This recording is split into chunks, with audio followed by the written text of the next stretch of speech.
welcome to the Adventure Audio Podcast. This episode is a little bit different. This is mostly Jim Capra and Tyler sort of interviewing me about my most recent Everesting attempt, which was successful. I did it this past weekend here near my house in Calgary, Alberta, Canada.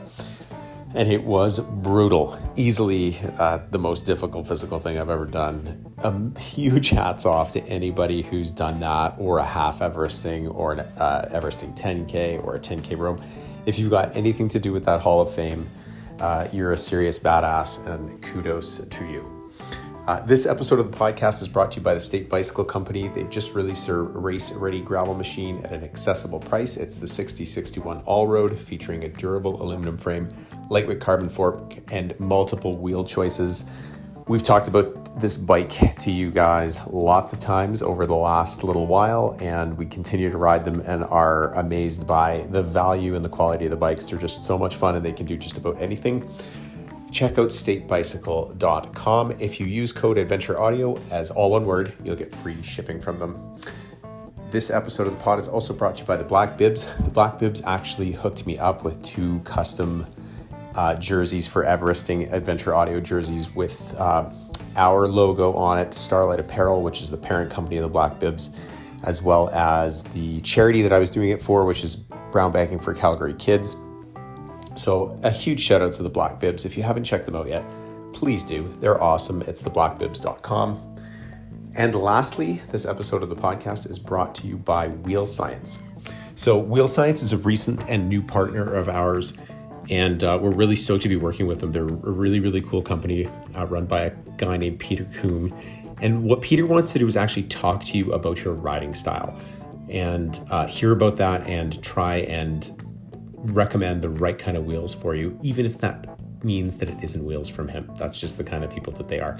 They have over 100 5-star customer reviews that you can read online. They're shipping within about a week with UPS, and they seem like an absolutely remarkable company. You can use code ADVENTUREAUDIO there as well, but reach out and get some consultation from them and see what kind of wheels are right for you. That's the main part.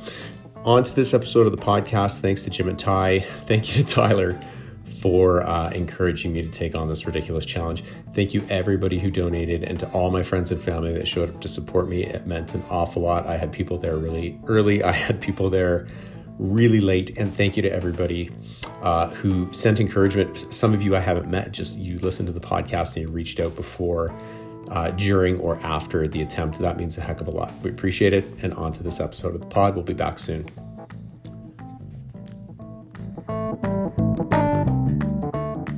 So Pete, you have some big news. Yep. Got her done, man. Congratulations. That's awesome. Thank you. That's awesome. Pete, you did it. On a scale of 1 to 10, how bad was it? A 10. Like totally. For at least for my ability level, that was some next level stuff, man. It was deep. Wow. I've done for context, for people who are maybe just starting to listen to the podcast or whatever, just background on me. I'm not a pro cyclist, never was a pro cyclist, never been paid to do anything. Other than maybe got a couple of little checks running some 5Ks back in the day, and getting a podium here or there, but have transitioned from that to becoming every year, a little more 5, 6, 7 hour, 10-hour bike rides, things like that. But this was, double that. So that is a whole other place to go to for sure. And 9,000 meters or 30,000 feet is so much elevation, so much. And it's so difficult to put it into context because you just hear, you hear about the challenge. And like I said to both you guys before, it always sounded hard, but then when you actually ride up a hill and then ride down it and then go look at your Strava after and see how many meters it is, and then you do the math and you figure out how far you would ride and how long about it would take, then it's it's actually way harder than I thought. You remember me saying that? But then when you do it, it's even way harder than that. It's so hard. So hard. And I was around. Congratulations. Thanks. Yeah, it's crazy. So kudos to anybody who's even done it. Absolutely. Absolutely. Well, I mean, I kind of helped stir the pot on that one, Pete. But Totally. I'm really glad you did it. I'm really proud of you. And you did it on top of everything. You did it for a really good cause, which is awesome. Yeah, thanks. I'd be remiss if I didn't bring that up. So thank you to everybody who donated. We bought like over 1,000 lunches, I think, for kids in the Calgary area. So like that meant a lot. That definitely kept me going. I think it was a good strategy for motivation. Like Christina was like, I was going slow enough on the uphill that I could look at my phone and record video updates and stuff.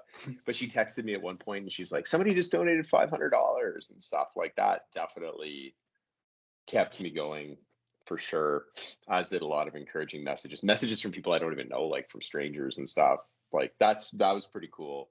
So thank you for everybody who did that, because it definitely kept me going. Because as you start to crawl through it, it just became really motivating to never have to do it again. Like maybe one day, but you say that.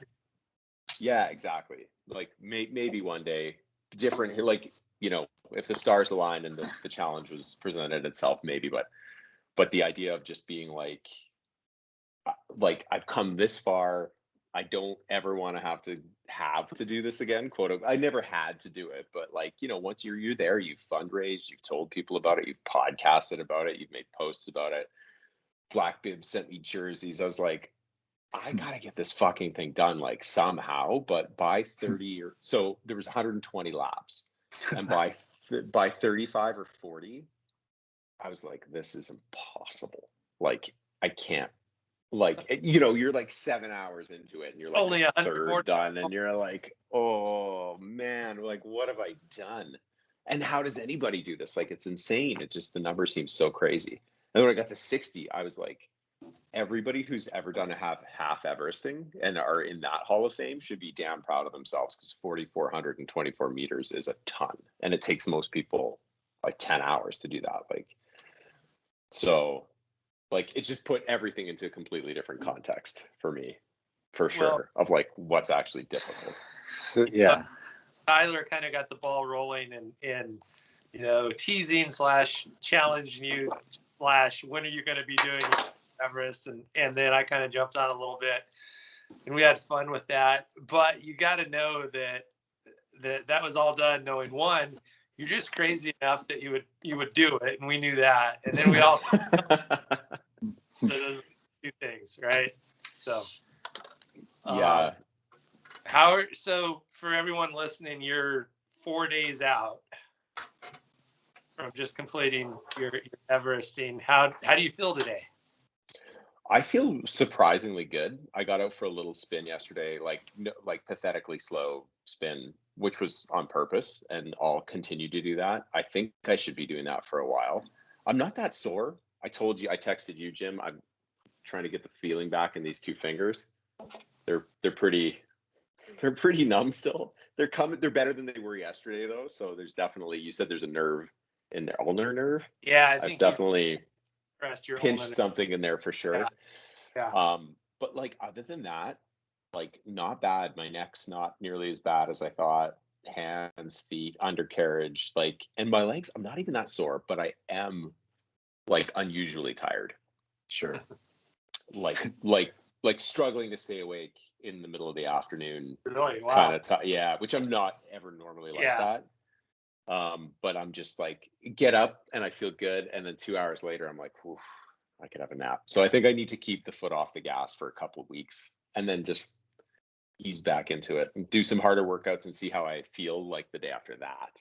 And because I've got nothing but time now, like I don't have anything that I want to like quote unquote perform for till spring probably. So I can take my time and just log miles and slowly get back into it. But I feel surprisingly good, which is a credit to cycling. Like it's still low impact. So, Yeah. you know, you look fresh. Tyler. Thanks. Thanks. Yeah, you do. Tyler and I were chatting a little bit ago and talking about you, and we're like, man, what a beast. And both of us, our impression was just like, I've never done anything remotely close to that. It's incredible. Yeah. We're really proud of you. So the numbers are large. you kind of started off this conversation talking about there's hard, and then there's hard, and then there becomes this hard.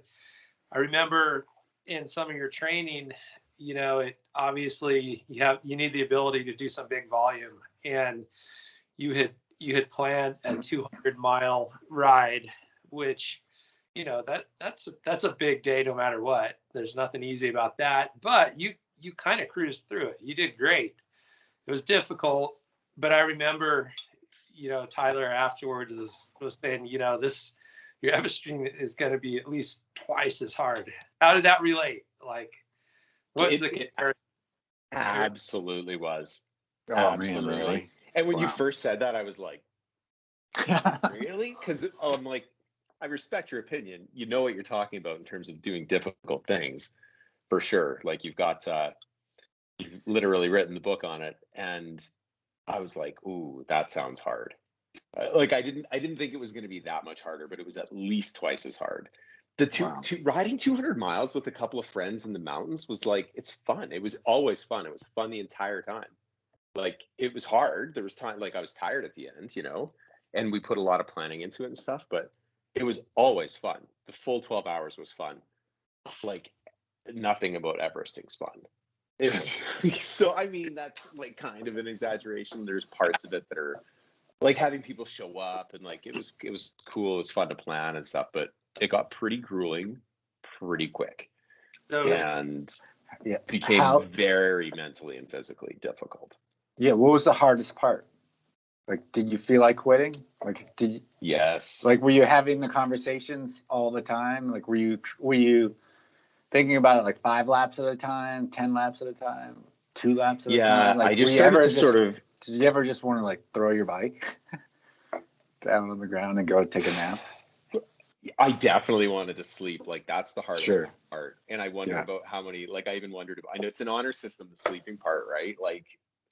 I wonder how many people who made it. Yeah, I like to think everybody in the Hall of Fame did it without sleep, but there's some long hours in there, and like that became very hard. Like, because I got up at 2:45 in the morning, right? So I'm probably on 3 or 4 hours of sleep, and then you're excited and you get going, and then you have sunrise and everything, and then an entire day passes by you, and you're deep into the night again, and it just was like hard to stay awake, right? Like, so that became a real battle, and lots of caffeine and sugar to keep pushing through. But and your wife and Christina, I mean, do you want to share that story? That's awesome. Dude, what a champ. Like, she thinks that all of this stuff is ridiculous, and is like one of the well-adjusted people who's like, no, I'll exercise enough to stay fit, and that's like, she's got her head screwed on straight that way.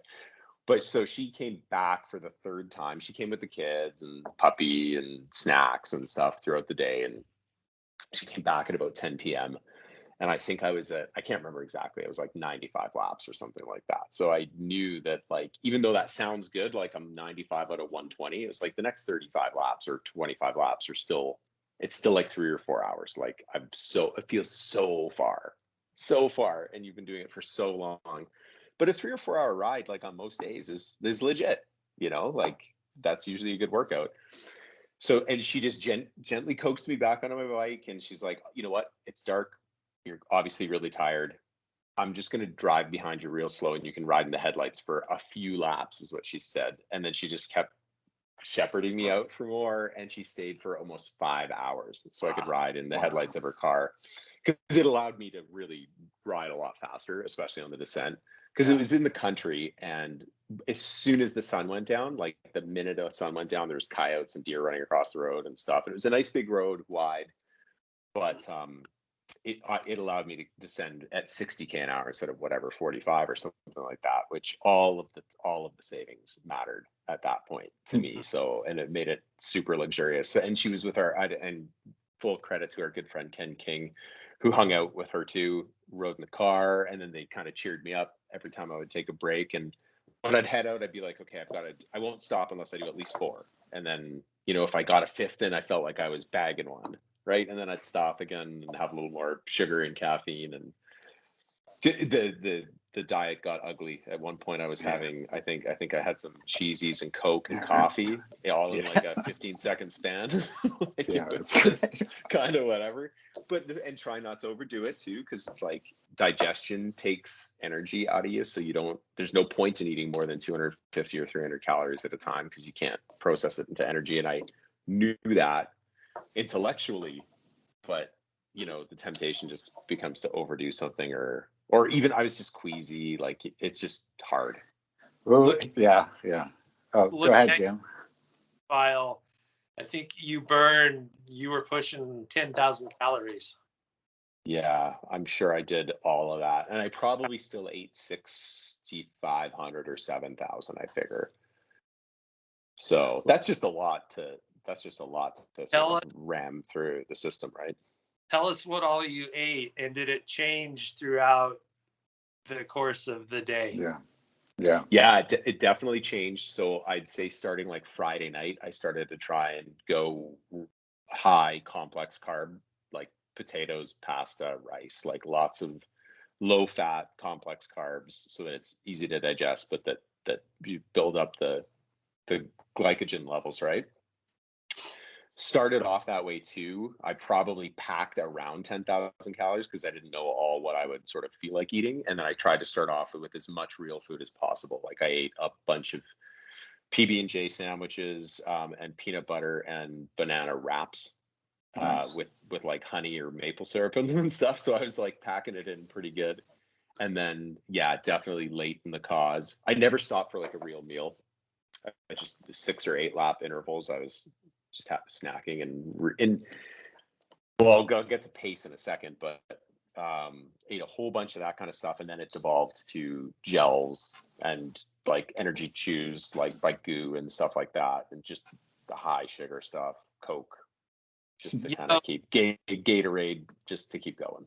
That makes sense from a couple standpoints, because one, that's probably what's most palatable, right?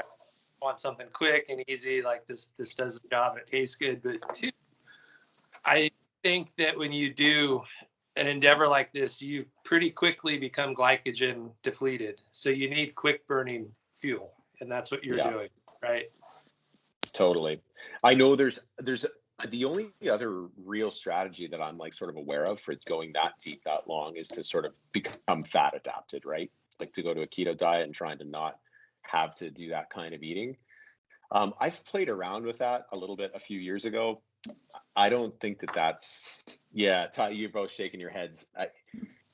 I do think it's possible. I know there are a couple people like Zach Bitter, the ultra runner, who has like some pretty incredible results doing stuff like that.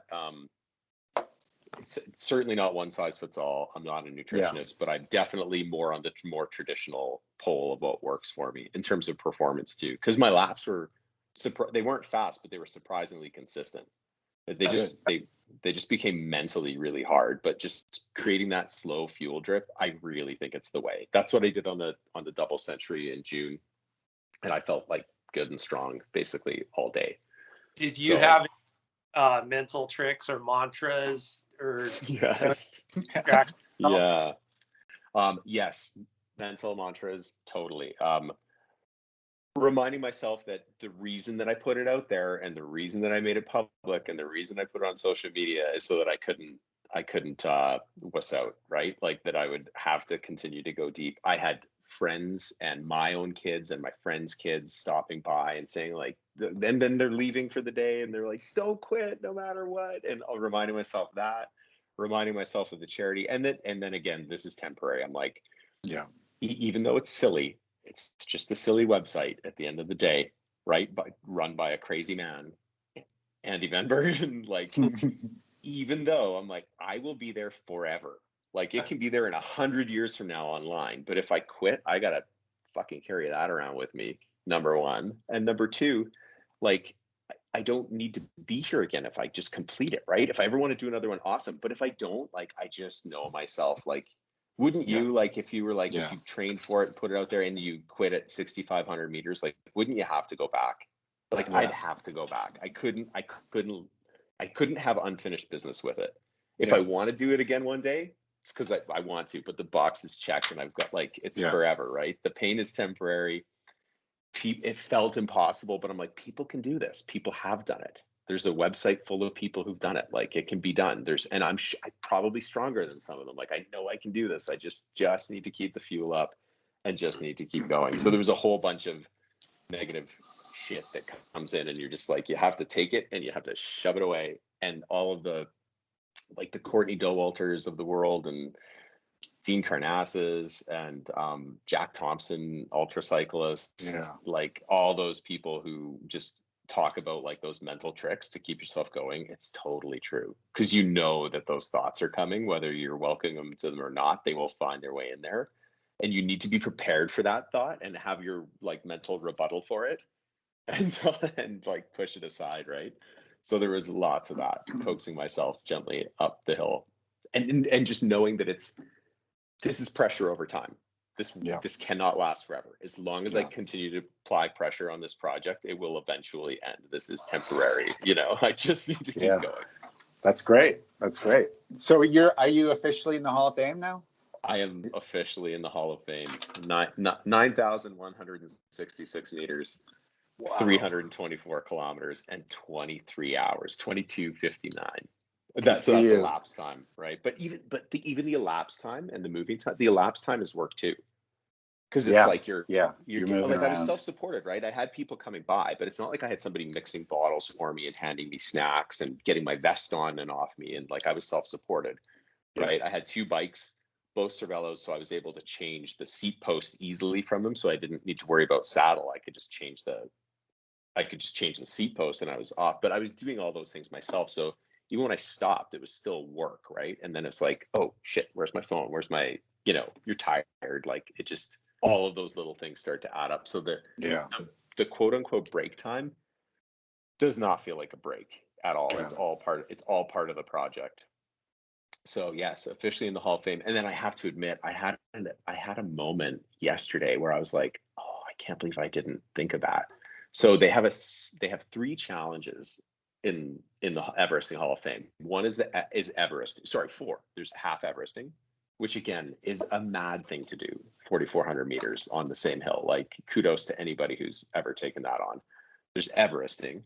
There's a 10K where you continue past Everesting, but still on the same hill, and you just get to 10,000 meters. Which some people have been like, "Why didn't you just go for it? You're at 9,100." I'm like, no, no, I was good. But what occurred to me that I could have done is their 4th challenge, which is called a 10K Rome, which is you have to do 10,000 meters, but you have 36 hours to do it. You can sleep, and you need to ride a minimum of 400K. So most people on an Everesting wouldn't ride nearly as much to get close to that. But because of my hill was 5.88% gradient, I ended up riding a shitload. Like, I rode 200 miles, so I was well over 300K.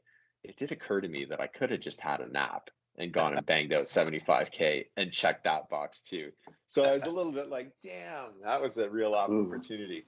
Because that's an interesting one to me, the Rome, because you don't need to stay in one spot. You can move around to do it. So maybe I'll talk you guys into doing it with me one day.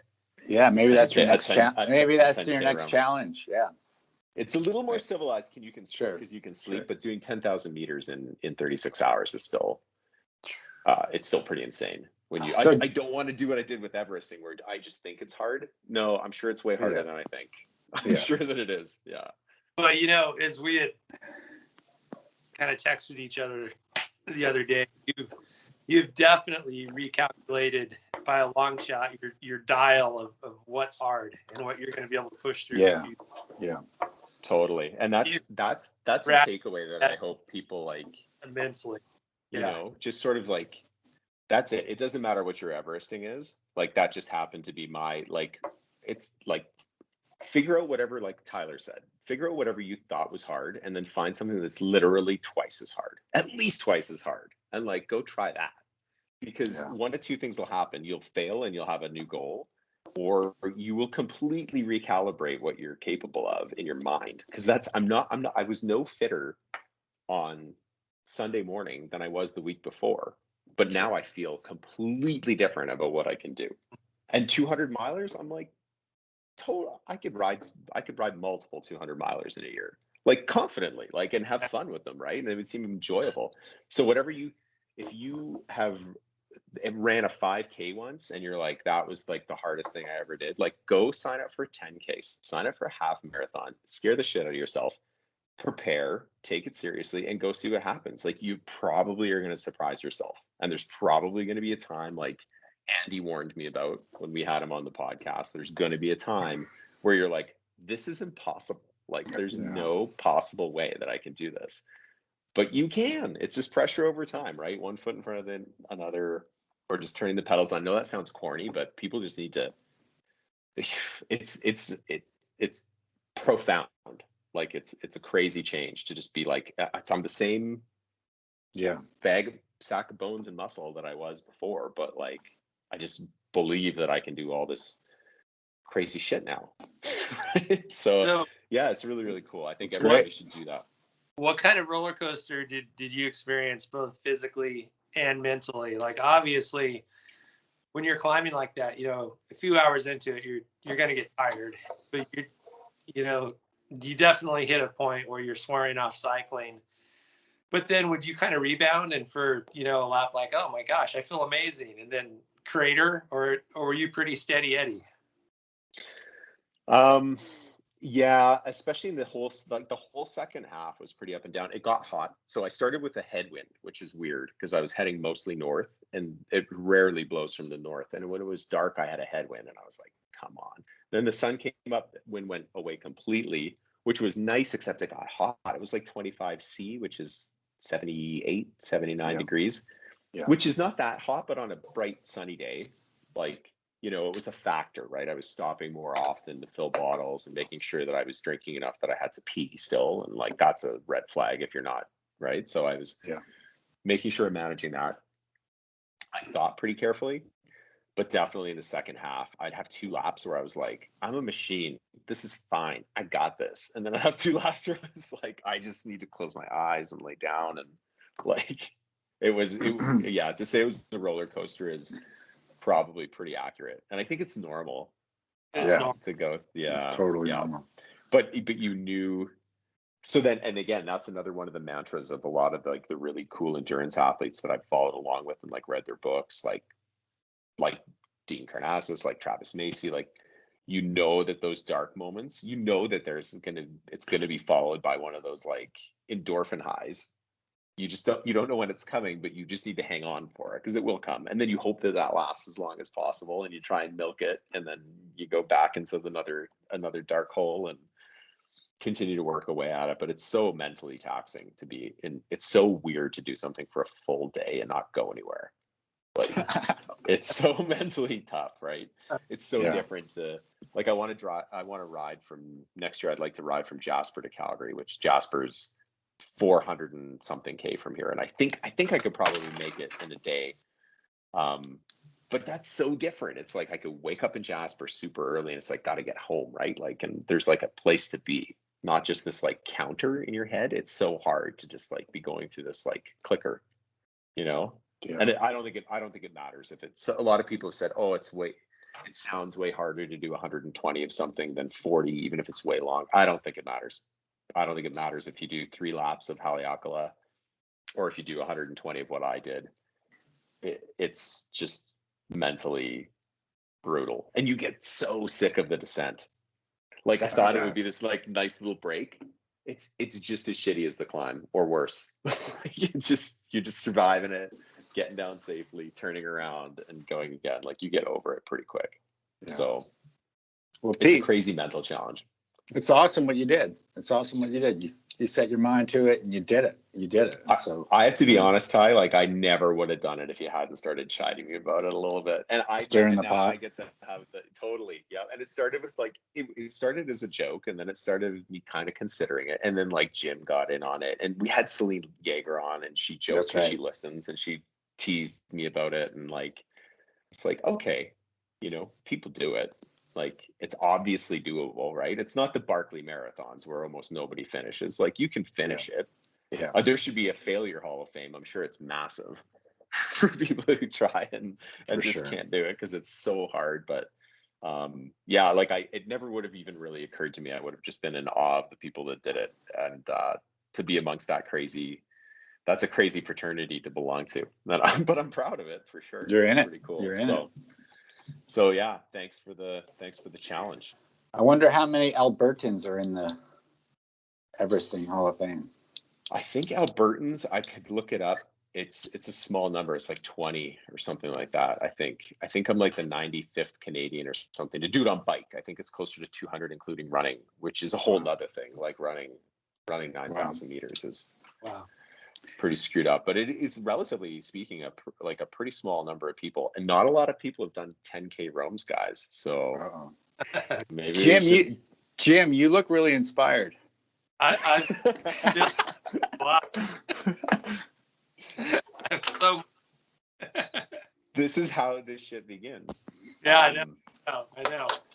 So, obviously going back, you chose your route because you need to stay local, which, I absolutely agree with right now with COVID and your family and everything else.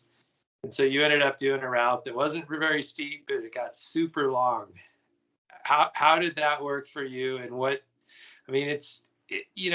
don't know if you can compare the two, but how do you think it would have been different on a shorter day distance wise, but with a steeper climb? How did your legs hold up? Did you have any points where completely cramping or No, they were okay. Like Oh, I can ride my bike for 24 hours. I can say that wow. with some confidence now. Like they were okay. So especially if I look at like a Jasper Banff or something like that, or double centuries, like as long as it's not an insane total elevation, I'm pretty confident that I can handle that. I would be interested to talk to somebody who's done like the two poles, right? Like a not that steep but super super long Everesting versus a steep Everesting, and it still depends on your physiology.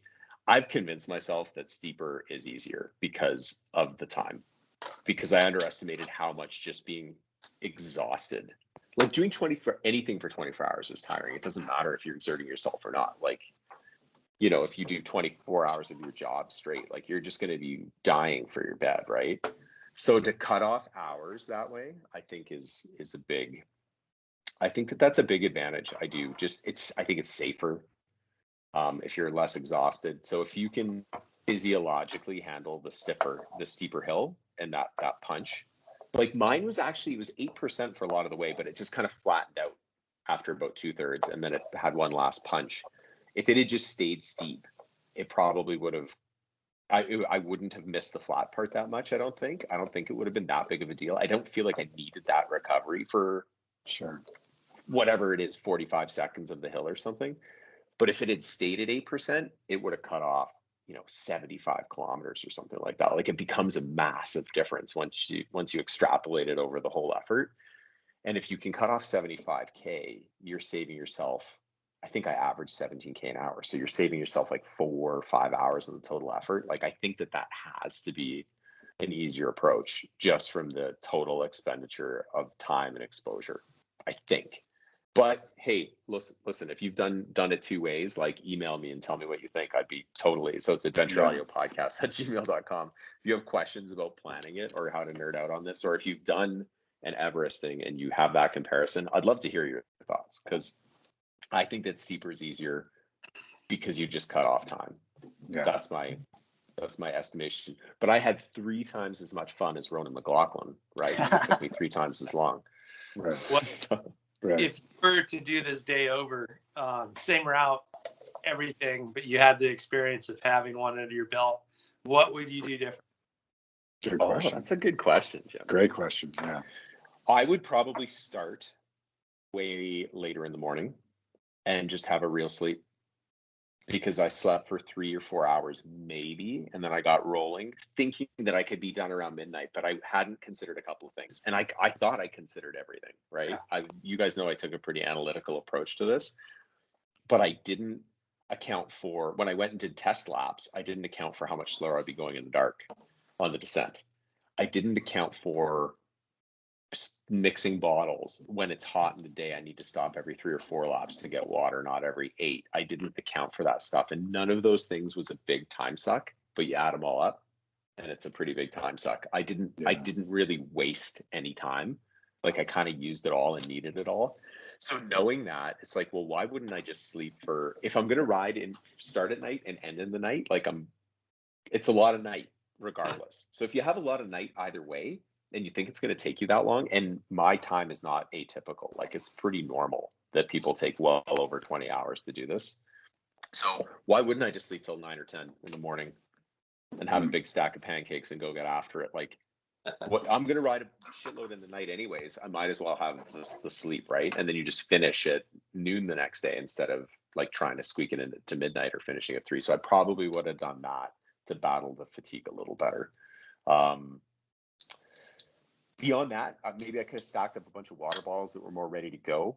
Yeah. I had a lot of my nutrition ready to go and dialed. So, but other than like, I was fortunate weather-wise. It got hotter than I would have liked, but it could have been way worse. It could have been gale force winds or, well, I live in Canada. It could have been snowing. Like a lot of things could have gone wrong there. I didn't have any flats. I didn't have any mechanicals. So That's great. Like, it went pretty well. But yeah, I just sleep more. That's probably what I would do. And I'd give people that advice. You might as well just get your sleep and then deal with the dark as it comes, because it's gonna happen. Like unless you're crazy fast or you have a crazy steep hill to do it in daylight, right? Absolutely. So is your fundraiser is that still open? Yes, it's open till Sunday. Sorry. Yeah, it's open till this Sunday. Sunday what is it today? We're recording on the 2nd, 3rd, 4th, 5th. It closes on the 5th. So if anybody wants to still donate to Brown Bagging for Calgary Kids, they can do that. The link is up on our Facebook and Instagram pages. So yeah, thank you guys for preparing me, and thanks for the inspiration time. So you can be expected to be challenged to something. It might not take 24 hours, but it better not. Might take more. Oh man. Work, you guys. Well, yeah. Hey, nice job. Pete and Jim, Coach Jim. Nice going, you guys. It was awesome. Yep. There was a lot of gentle prep work, and I know that there was thought put into the effort behind the scenes by Jim, and just making sure that I was on track, and now also shepherding me through recovery and making sure I don't go out too hard, too fast, or anything like that, and stay into it. So yeah, I'll try and keep the governor on it. Yeah. We're super proud of you. Nice job. And like we always say, just keep listening to your body and take it easy. I think that you're buying in pretty well to this rest part right now. You're not going to do anything crazy, but as we'd also talked about, once you're recovered, and ready to ratchet it back up, it'll be a good time. We'll do a little fitness testing, but we're super proud of you. And in texting you the last couple of days, I was a little bit surprised at how you were, thinking about the future already and ready to get back at it once you're recovered. But I like to think it's a good sign. Yeah, that's a great sign. What about emotionally, like any post-event letdown? No, I still think it could come though. So I'm still trying to be aware of that. And I'm trying to be, and we've talked about this on the podcast with guests and amongst ourselves. And like, I'm just trying to be more aware and accepting of those ups and downs, and also more like honest about it. Right. Like It's very easy to be a typical dude or typical endurance athlete and just kind of like never show any weakness or anything like that. So I know it could still come, but I do think it's important to already be thinking about goals. I don't need to one-up myself either, though. I need to be careful of that too, because at some point you'll find your limit and maybe it's dangerous. So like, I don't necessarily need to one-up myself next year, but I do think it's important to start looking at like, FTP goals, or maybe another Murph challenge here heading into the holiday season, just to mix up the training, a Jasper Calgary relay ride or something. Some weighted Murph this time though. We've got to do it with weight vests. So man, jeez. We'll step it up. So just little like shorter things, but something that can keep me focused and sort of moving forward. And yeah, I think that's really important to sort of safeguard that like piece of the mental health cliff that you can go off when you accomplish something that you've sort of worked at for a long time, right? Big or small, I think that's a really easy thing to do. You're for sure have inspired a lot of people, myself included. So awesome job. Yeah. Thank you, gentlemen. Really proud of you, Pete. Yeah, keep up the good work, and thanks for getting out and making a real impact. Thanks for getting well done. Thanks everybody to keeping me safe. It was great. So everybody listening, we're actually going to get together and ride bikes in May of 2022. It's been a really long time because it's been a crazy world, but we're going to hopefully keep this COVID thing on the rails. All of us will keep this thing on the rails. We can travel. We're going to get together in May and ride bikes together. So people can check that on the website too, but we won't be doing any Everesting. We'll just tour around and ride bikes and hang out, and it'll be awesome. So I've got that as a goal too. Got to be in shape for that. Awesome. All right, fellas. Thanks for doing this. Appreciate it. Thanks again for all the encouragement and everything. It means a lot.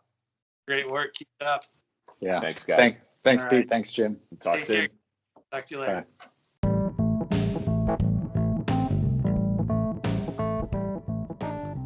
Thanks again for listening. Thanks for everybody one more time for the encouragement, near or far. Didn't go unnoticed, and I greatly appreciate that. Thanks so much. It was fun to share it with you. We have 2 guests that we are interviewing very, very soon that we know that you will love hearing from. So stay tuned for those episodes. And as always, if you have questions or comments, reach out to us. We love hearing from you. It's adventureaudiopodcast@gmail.com, or you can check us out at adventureaudiopodcast.com. Take care.